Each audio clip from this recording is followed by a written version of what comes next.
Semoga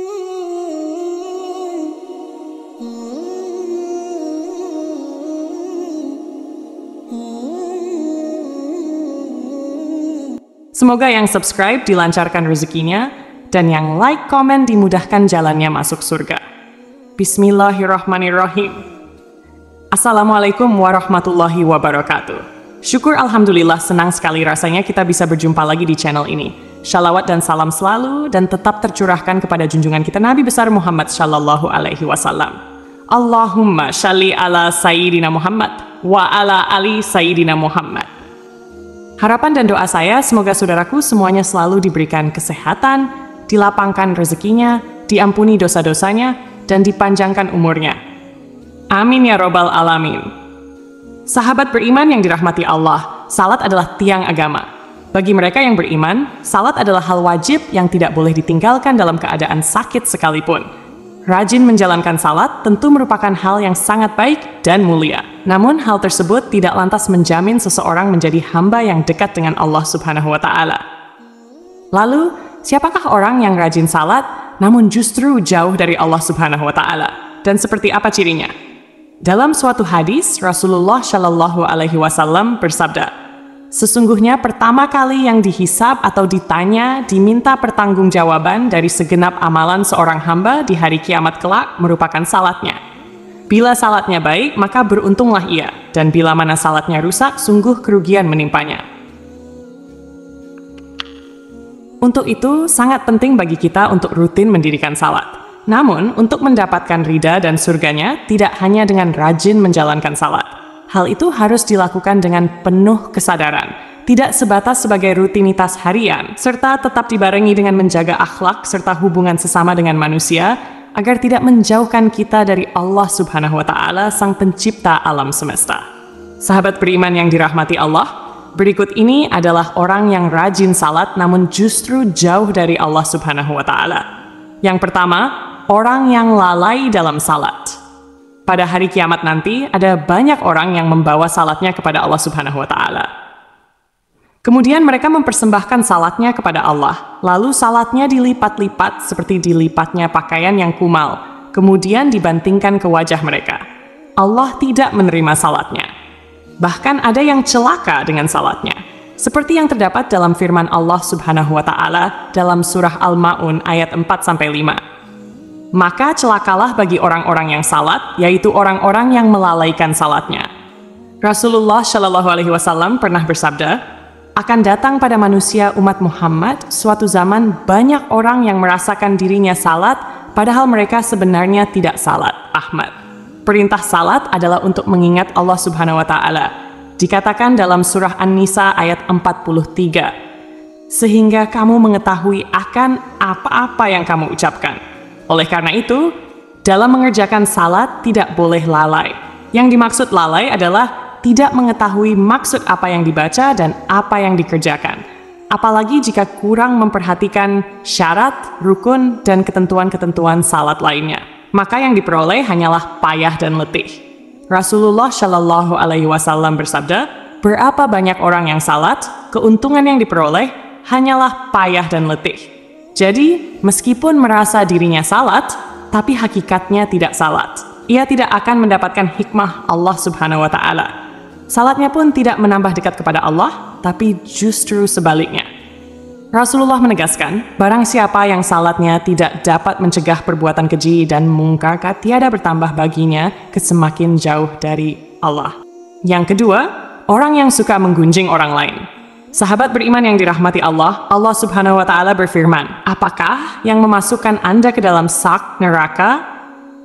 Mereka menjawab, kami dahulu tidak termasuk orang-orang yang mengerjakan salat, dan kami tidak pula memberi makan orang miskin, dan merupakan kami membicarakan yang batil bersama dengan orang-orang yang membicarakannya, dan merupakan kami mendustakan hari pembalasan hingga datang kepada kami kematian.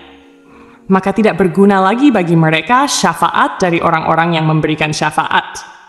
Surah Al-Mudatsir, 42-44. Orang yang suka menggunjing orang lain adalah salah satu ciri dari mereka yang rajin salat, namun justru jauh dari Allah Subhanahu wa Ta'ala. Al-Quran, Surah Al-Mudatsir, ayat 42-48. Dalam ayat tersebut, salah satu penyebab orang masuk neraka adalah karena suka membicarakan keburukan orang lain. Orang yang mendirikan salat namun suka membicarakan kejelekan orang lain, maka ia akan ditempatkan di dalam neraka sakor. Allah melarang kita membicarakan aib orang lain. Allah Subhanahu wa Ta'ala berfirman, "Hai orang-orang yang beriman, jauhilah kebanyakan purbasangka, karena sebagian dari purbasangka itu dosa, dan janganlah mencari-cari kesalahan orang lain, dan janganlah menggunjingkan satu sama lain. Adakah seorang di antara kamu yang suka memakan daging saudaranya yang sudah mati? Maka tentulah kamu merasa jijik kepadanya, dan bertakwalah kepada Allah. Sesungguhnya Allah Maha Penerima Taubat lagi Maha Penyayang." Yang ketiga, orang yang acuh pada sesama. Allah Subhanahu wa Ta'ala berfirman, "Sesungguhnya aku hanya akan menerima salat orang-orang yang merendahkan dirinya karena kebesaranku, menahan dirinya dari hawa nafsu karena aku, yang mengisi sebagian waktu siangnya untuk berzikir kepadaku, yang melazimkan hatinya untuk takut kepadaku, yang tidak sombong terhadap makhlukku, yang memberikan makan kepada orang yang lapar, yang memberikan pakaian kepada orang yang telanjang, yang menyayangi orang yang terkena musibah, yang memberikan perlindungan kepada orang yang terasing. Kelak cahaya orang itu akan bersinar seperti cahaya matahari. Aku akan berikan cahaya ketika dia dalam kegelapan. Aku akan berikan ilmu ketika dia tidak tahu. Aku akan melindungi dia dengan kebesaranku. Aku akan memerintahkan seluruh malaikat untuk menjaganya. Kalau dia berdoa kepadaku, aku akan segera menjawabnya. Kalau dia meminta kepadaku, aku akan segera memenuhi permintaannya. Perumpamaannya di hadapanku seperti perumpamaan surga Firdaus." Dalam hadis lain, Rasulullah Shallallahu Alaihi Wasallam menyebutkan bahwa salah satu cara mendekatkan diri kepada Allah Subhanahu Wa Taala ialah bersifat dermawan dan senang membantu orang lain, terutama kepada orang yang sedang kesulitan. Rasulullah Shallallahu Alaihi Wasallam bersabda, "Orang yang dermawan dekat dengan Allah, dekat dengan manusia, dan dekat dengan surga. Sedangkan orang yang bakhil atau pelit, jauh dari Allah, jauh dari manusia, dan dekat dengan neraka." Orang dermawan, insya Allah akan menemukan kenikmatan di dalam salatnya. Ia akan memperoleh kenikmatan di dalam salatnya, karena dia dijaga oleh para malaikat, diberi cahaya dalam kegelapan, dan diberi ilmu secara langsung oleh Allah Subhanahu wa Ta'ala yang masuk ke dalam hati sanubarinya. Yang keempat, orang yang ria. Sebab pertama yang ternyata mampu menjerumuskan seorang ahli ibadah tetap mendapatkan azab, bahkan menjadi penghuni neraka, adalah karena mereka ria. Hal tersebut terjadi apabila semua amal saleh yang dilakukan selama di dunia itu bukan untuk mencari ridha Allah, melainkan dilakukan karena ingin pamer dan mengharap pujian dari manusia. Allah Subhanahu wa Ta'ala berfirman, "Sesungguhnya orang-orang munafik itu menipu Allah, dan Allah akan membalas tipuan mereka. Apabila mereka berdiri untuk salat, mereka berdiri dengan malas. Mereka bermaksud ria di hadapan manusia, dan tidaklah mereka menyebut Allah kecuali sedikit sekali." Quran An-Nisa ayat 142. Oleh karena itu, sahabat beriman, sebaik-baiknya amalan adalah amalan yang dilakukan ikhlas dan murni lillahi ta'ala, hanya demi Allah. Cukuplah kita berharap pada ridha dan balasannya atas apa yang telah kita lakukan, karena Allah Subhanahu wa Ta'ala adalah seadil-adilnya pemberi balasan. Menjaga hati dan niat merupakan hal yang harus kita jaga dalam melakukan apapun, agar semua amalan tersebut tidak berujung sebagai cambuk bagi kita yang membuat kita menjadi ria kepada sesama. Yang kelima, orang yang suka berdusta. Berdusta merupakan salah satu dosa besar dan diancam siksa pedih di akhirat kelak. Di zaman seperti ini, kebohongan tampaknya sudah menjadi suatu kebiasaan di kalangan masyarakat. Padahal, sekecil apapun suatu kebohongan akan tetap dianggap sebagai dosa besar, meskipun ada seseorang yang rajin salat dan melakukan ibadah lainnya. Beribadah, namun jika lisannya suka berbohong, maka salat dan ibadahnya akan sia-sia semata, karena kebohongan itu akan menghapus amal-amalannya. Jika ia mati dalam keadaan tidak bertaubat kepada Allah, maka dia akan dimasukkan ke dalam neraka.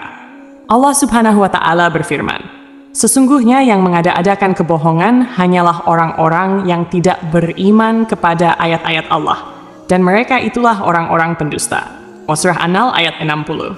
Berbohong menunjukkan salah satu ciri dari golongan orang-orang yang munafik. Untuk itulah mengapa kita sebagai umat Islam wajib menjauhi yang namanya tindakan dusta karena itu dapat menyesatkan kita baik di dunia maupun di akhirat.